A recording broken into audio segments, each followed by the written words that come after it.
When people talk about Dark Souls, usually the first thing that comes to their mind is difficulty. Then maybe they'll talk about combat, how that connects to difficulty. They'll talk about weapons. Sometimes they even mention the atmosphere. But what doesn't get mentioned enough is the world and the lore of the game. Whether you're talking about Dark Souls or Bloodborne, lore and story is something that you need to delve further into the game to discover. Story isn't the main focus of Dark Souls. I'm a person who loves story more than anything in a game, so naturally the Souls games wouldn't be for me, right?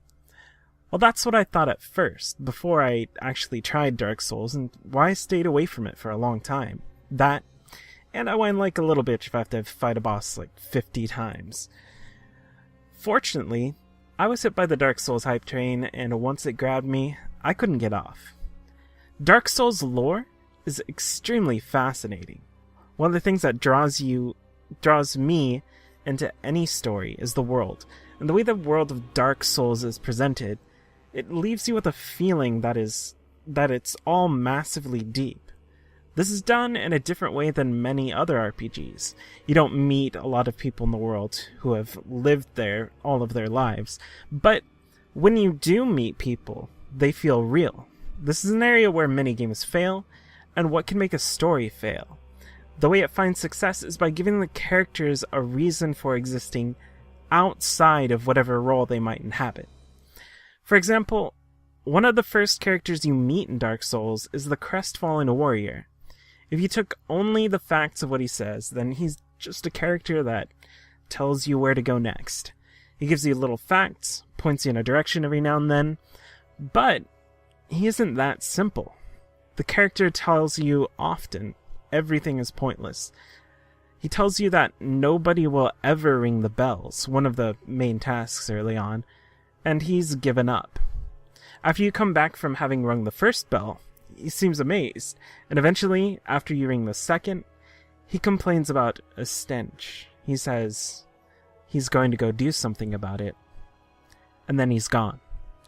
Right in the middle of the game, he just vanishes, and you're on your own to find out where to go next. So, what happened to him? Well, that you'll have to find out for yourself. And that's just one character. One fairly insignificant character as well. You meet a decent amount of characters, and they all seem to have goals and a purpose outside of your own character's plot. Sometimes you find out what that is. Sometimes, just like real life, you never find out for certain what their reasons are for being in the areas you find them in. But most of the NPCs you talk to, and the bosses you have to kill, are unique and interesting to learn about. One of the fun things about the way Dark Souls lore works is in discovery. There's so much that has been put together by people from various little tidbits and item descriptions, and things that they find in the world. The lore isn't just given to you.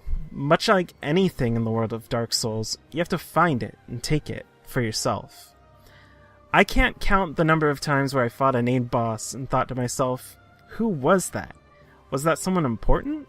What's their story? Who were they before they became hollow? So being the lore-obsessed nerd that I am, I proceed to the internet and do intense research about some boss in the game that I spent hours trying to kill. And that's one of the ways that I found my fun in Dark Souls.